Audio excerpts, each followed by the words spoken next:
Professor Chow, thank you for joining us. You've made tremendous contributions to the study of Korean affairs and to strengthening the U.S. ROK alliance so far, shaping both academic and policy debates over many years. Now, your recent article in Foreign Affairs has drawn a lot of attention here because it suggests it looks like a fundamental shift in U.S. policy toward North Korea. So our audience is very interested in hearing directly from you about your thinking, the new paradigm, and what it means going forward. So can you first just give us a summary of your view, please? Sure, Professor Chan. I'm happy to, and I'm happy to be on this interview with you. So, in a nutshell, the idea is essentially that by the measurement of where North Korea is today in terms of their nuclear weapons program, that is probably 50 nuclear warheads and enough fissile material for maybe 50 more. The size and the variety of delivery vehicles, and their stated goal to mass produce nuclear weapons. Our denuclearization policy, and by our I mean the United States, South Korea, Japan, and even to an extent China and Russia, has failed. We have not been able to denuclearize North Korea. We've been able to maybe slow the growth of the program, but it has now reached the point where they are a small nuclear weapon state with, I believe, aspirations to become a nuclear weapons power the size of France or Britain, or even larger than France or Britain. So in that sense, our focus on denuclearization as a singular objective has not worked. And so we need to adjust. We need to think of some other sorts of policies.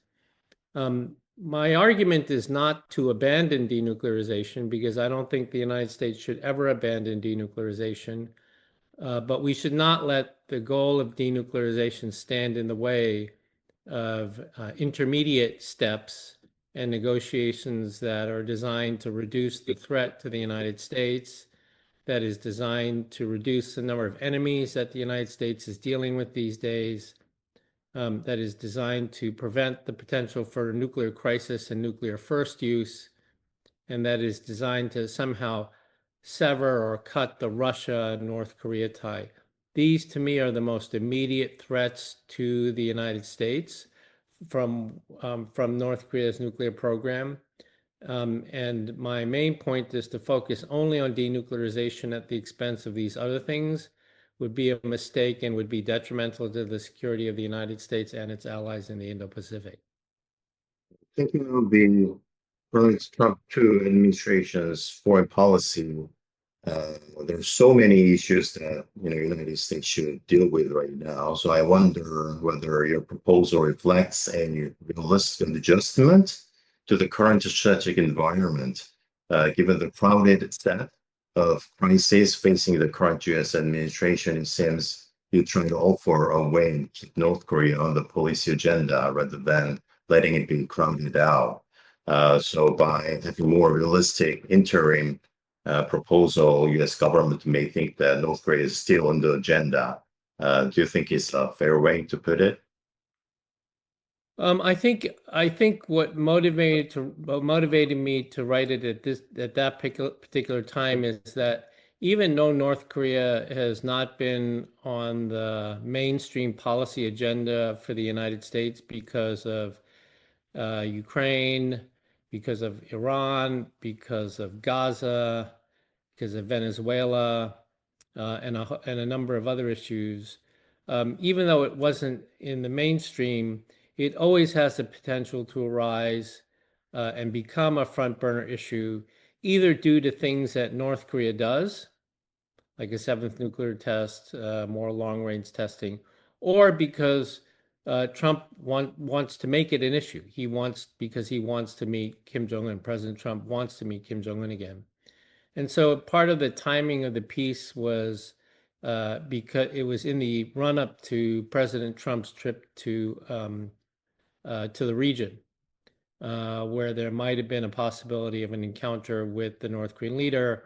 And in that respect, it would be important to think about under what terms should the United States re-engage with North Korea?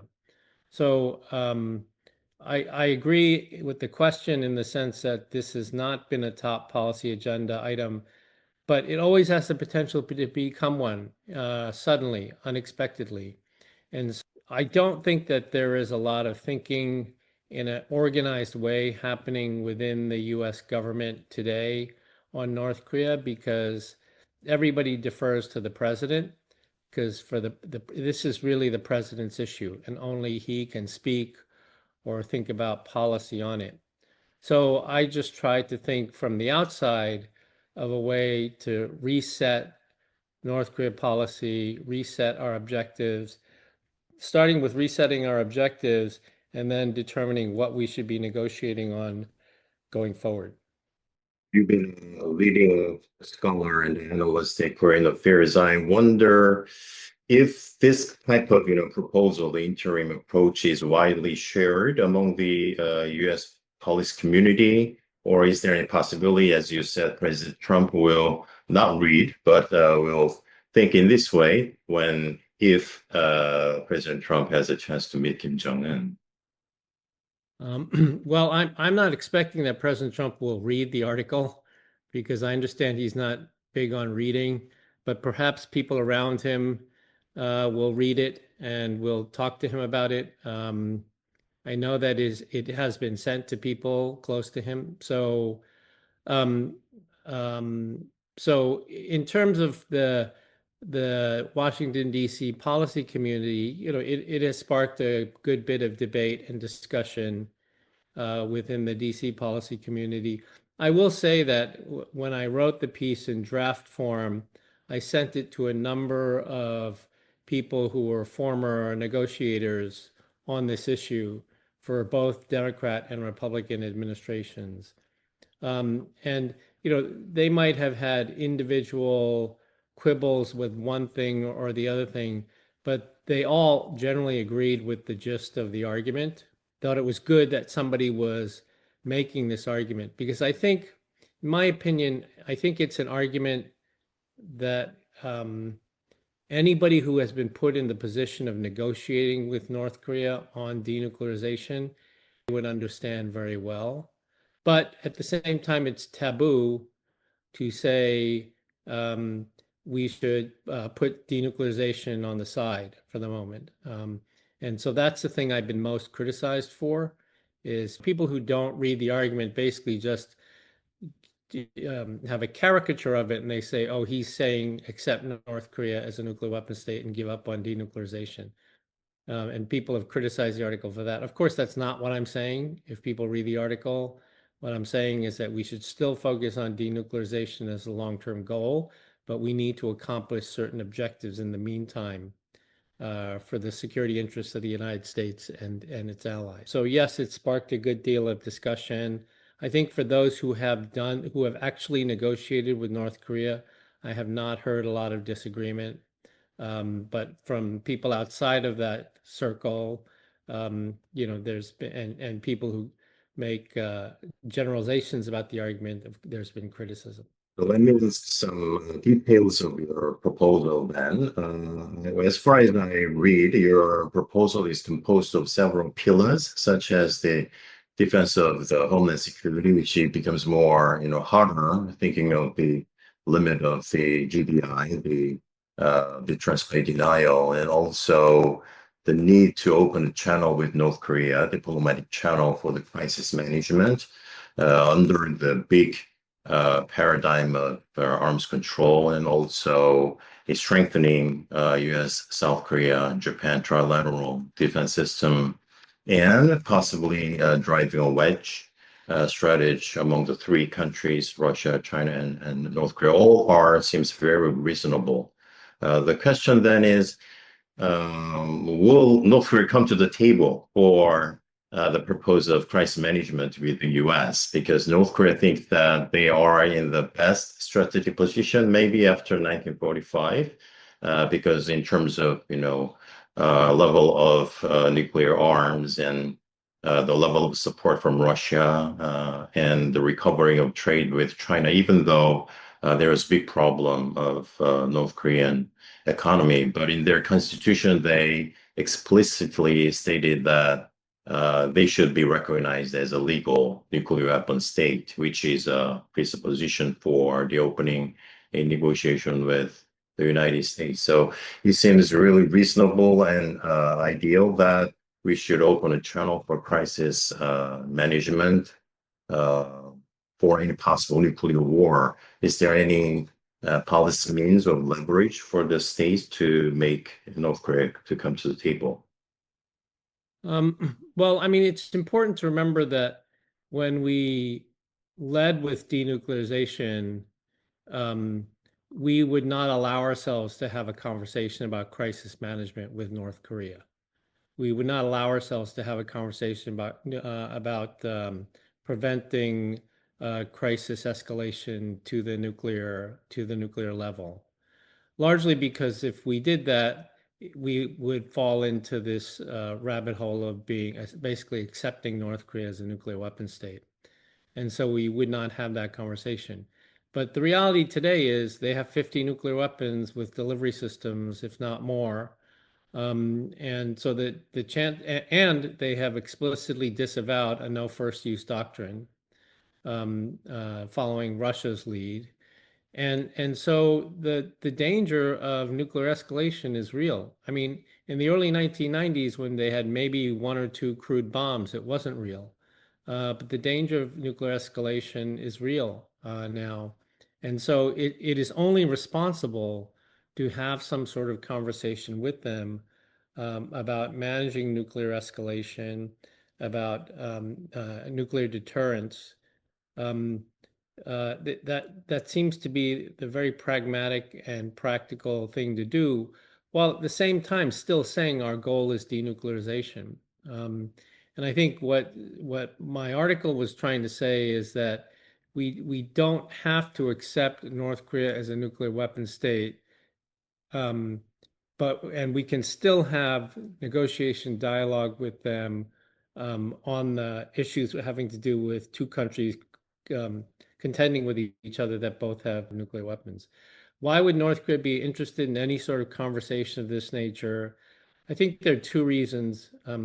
First, I think that they are quite attuned to concerns about crisis escalation. And one recent piece of evidence is their actual response to South Korea when the South Korean government said it expressed regret with regard to drone activity from South Korea going into North Korea. Now, one could argue there are many reasons why the South Korean government did that. But the North Korean government, which had previously disavowed any communication with South Korea, acknowledged the statement by the South, which to me is a sign that they are interested or they are concerned about crisis escalation when it comes to drones. As you know well, Professor Chun, in the comprehensive inter-Korean military agreement, there is actually nothing with regard to drone activity in that. So the fact that they responded to the South was me a sign that they understand and they are concerned about crisis escalation. The second thing I think that might bring them to the table is the fact that, and I think I'm going to eventually try to write something on this. I think it's a mistake to assume that. I agree with you that North Korea is in the best position it's been since 1945, arguably, but it's a mistake to assume that they are status quo oriented. In other words, people assume that because they have support from Russia, because they have support from China, they don't really need anything else. They don't need to talk to the United States. Many people say that Trump may want to talk to Kim, but Kim has no need to because he has China and Russia.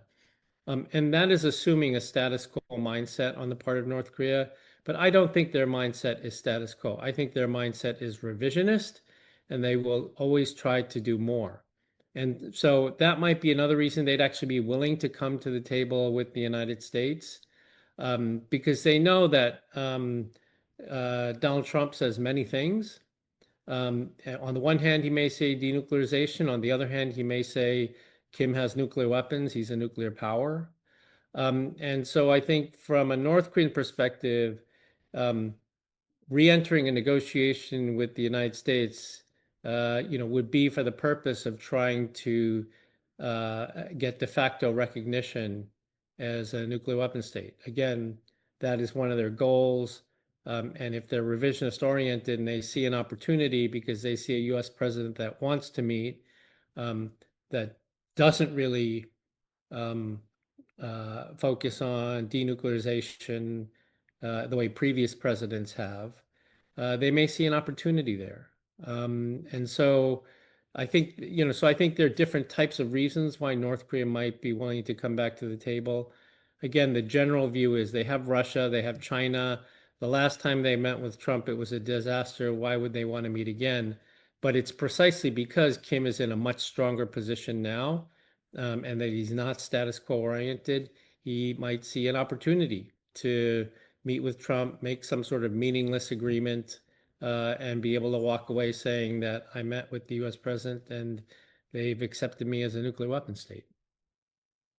Let me ask from the South Korean perspective.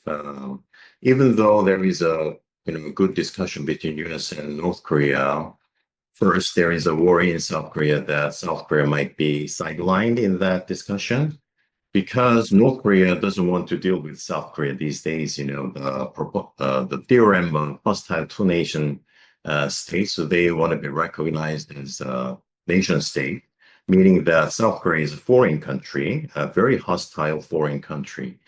So Lee Jae-myung government, the progressive government, is trying to have, like you said, interim phase in which South Korea might have a chance to open a dialogue panel with North Korea, but it seems very difficult. So, for the time being, our government proposed the idea that peaceful coexistence, even though unification is a distant subject, denuclearization. So, unification is in the back burner, but at the front line, we will emphasize peaceful coexistence. So, here, peace is also in Johann Galkung's terminology, is a negative peace, very, passive peace, just preventing any military conflict. Seems like there is a commonality between cold peace. So can you find some common ground between cold peace approach and South Korea's peaceful coexistence approach?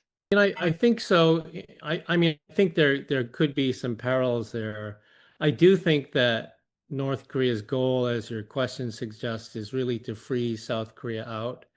So I do think that even if they were willing and interested to engage with Donald Trump again, it wouldn't be the same way that it happened during the Moon Jae-in government, where the Moon Jae-in government, pushed for a role, met with North Korea first bilaterally. They did a trilateral meeting at Panmunjom. I don't think that the North Korean side is interested in that at all. In fact, I think they would see it as a victory to meet with the United States without consulting with South Korea at all. And I think actually President Trump might also feel like he doesn't need South Korea. The first time around, he did. He needed South Korea. He needed China to help make these things happen. But I think he probably thinks he doesn't need that this time. So I think that while there may be parallels between cold peace and peaceful coexistence, I think that the North Korean strategy is really to choose to sort of step out of the shadows and re-engage in diplomacy. I think it'll entirely be focused on the United States. I do think the other two other quick points. The first is that I see cold peace as an idea that the relationship is still somewhat adversarial, um, and we still don't like their nuclear weapons. We see them as a threat, and we want denuclearization eventually. That's what we're after. But at the same time, we need to maintain open channels of communication to avoid escalation of a crisis or anything of that nature. Whereas peaceful coexistence, I think, at least as put forward by the Lee government, has a little bit more of a benign flavor to it.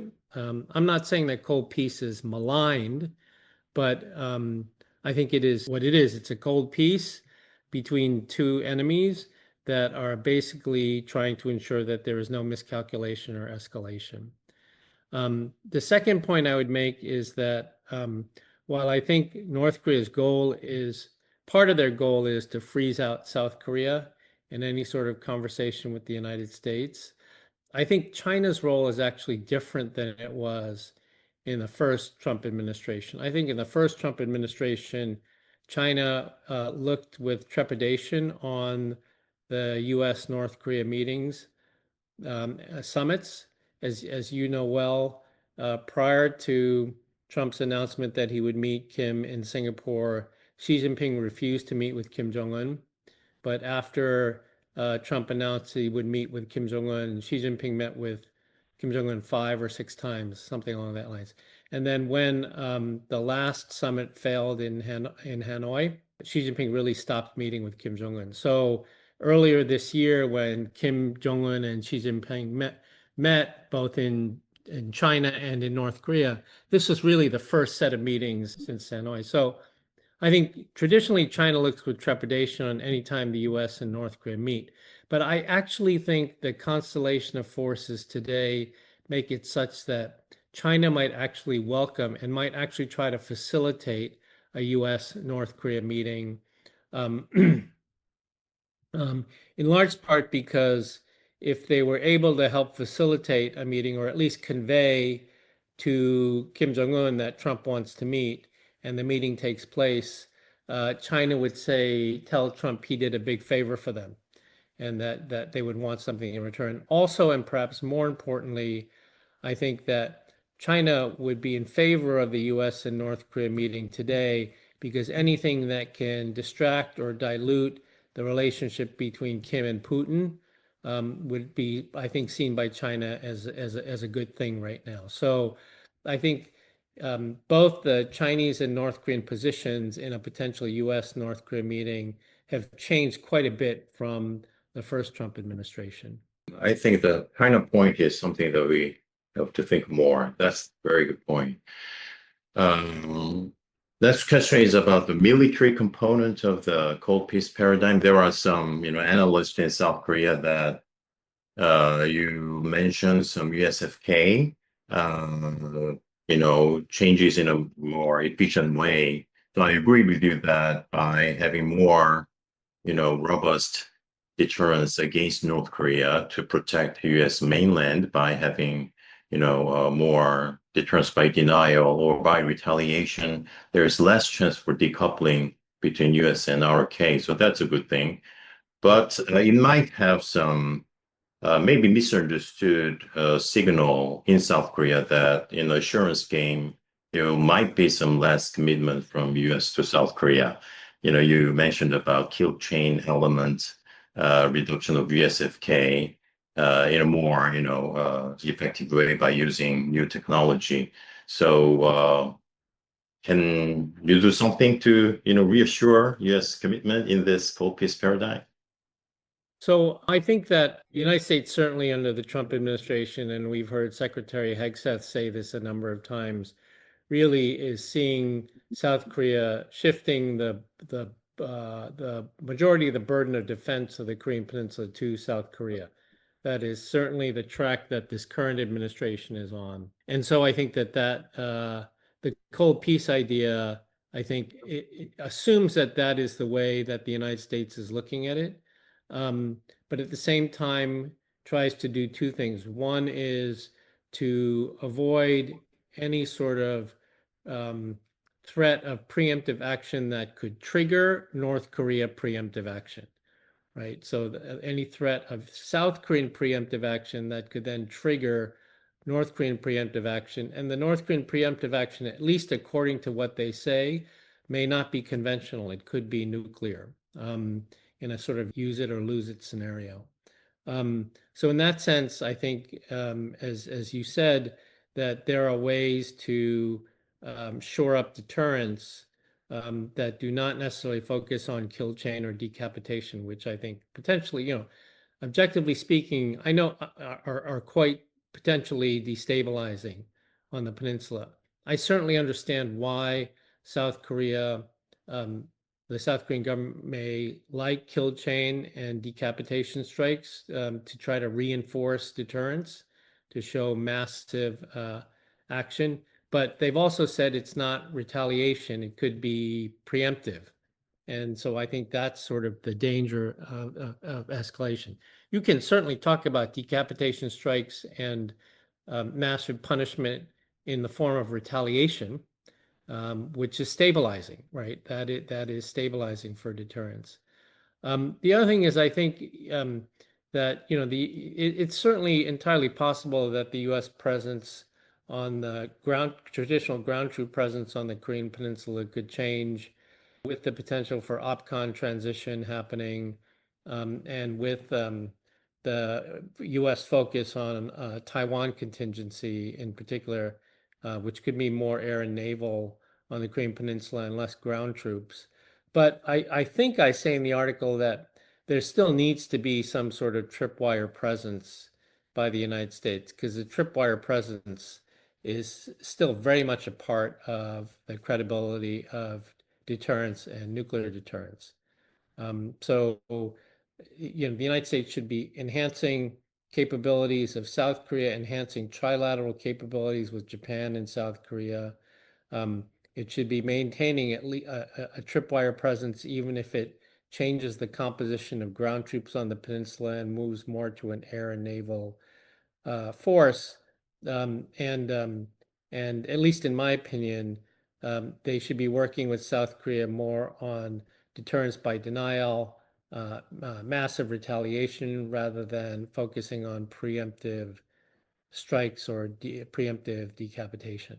Let me ask a couple of more broader questions. In South Korea, there is a big discussion about ROK-U.S relations these days. It involves, as you said, outcome transfer, strategic flexibility of USFK, investment to the United States, so all those things, the submarine, all those things.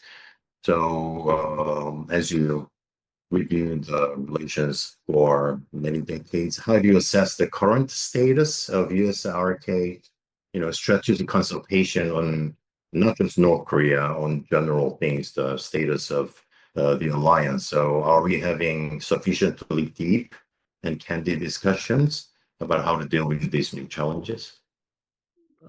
So when I look at the joint fact sheet and the trade and investment framework agreement reached between the Trump administration and the Lee government, undeniably, it's been a very rocky road, more like a roller coaster going up and down, crises and then agreements and then more crises. But if you look at actually what is to be accomplished in those documents, they are potentially transformational for the U.S. Korea relationship, potentially transformational. Whether you're talking about OPCON transition, South Korean investments in critical industries in the United States, civil nuclear energy cooperation, as you said, shipbuilding, nuclear submarines. This could truly be a very different looking alliance if all of these things are accomplished. The challenge, of course, is trying to accomplish all of these things because they are big, they are unconventional, and anytime you talk about something unconventional in policy, it's very hard to get it implemented. So I would say that there is great potential for major transformation in a way that benefits both sides. I think it really does benefit both sides, but it's not easy to do. And then in the meantime, I mean, we have good people like on the U.S. side, like Allison Hooker and her counterpart at a very high level that are trying to get these working groups started in the joint for the joint fact sheet and moving the implementation forward. That's all good. But at the same time, there are irritants in the relationship, in particular related to some of the business disputes, the coupon data breach obviously being one of these, that has really had a disproportionate effect on the relationship right now. And that has certainly slowed things down. let me close by asking one last question. After you have researched about, the South Korean Japan's its willingness to go nuclear, and then you researched about the collective resilience vis-a-vis China's economic coercion, and now the new paradigm towards North Korea. So when I read your article, can we work on the post-interim stage toward denuclearization? Can we find the, long-term roadmap from now on to the denuclearization and hopefully a better relations between two Koreas? So, including that, do you have any future plan for your research related to the policy agenda for South Korea? Yes, I mean, so one of the projects that we're just now starting at CSIS really is looking at the resiliency of autocratic alliances. So, what are the factors that allow autocratic alliances from being highly personal, short-term, and transactional to becoming much more embedded, institutional, and longer term strategic relationships. And obviously, this is with reference to North Korea and Russia and what will happen to this relationship if there ever is an end to the war in Ukraine. So it's something that is theoretical and also historically focused, looking at the history of autocratic alliances and trying to induce what are the conditions that allow autocratic alliances to be more long-term and strategic. I think that relates to the cold peace argument because, as I said, one of the objectives of the cold peace argument in engaging with North Korea is to try to somehow dilute the relationship between Russia and North Korea, because that poses problems for the United States on the Korean Peninsula, in the region more generally, if we're talking about North Korean nuclear submarines, and then, of course, in Europe as well, if North Korea is helping Russia, not just in Ukraine, but potentially in other places. So if there is, so trying to understand what are the weak points, the vulnerabilities, what are the strengths of this particular new autocratic alliance relates to the cold peace. Thank you very much.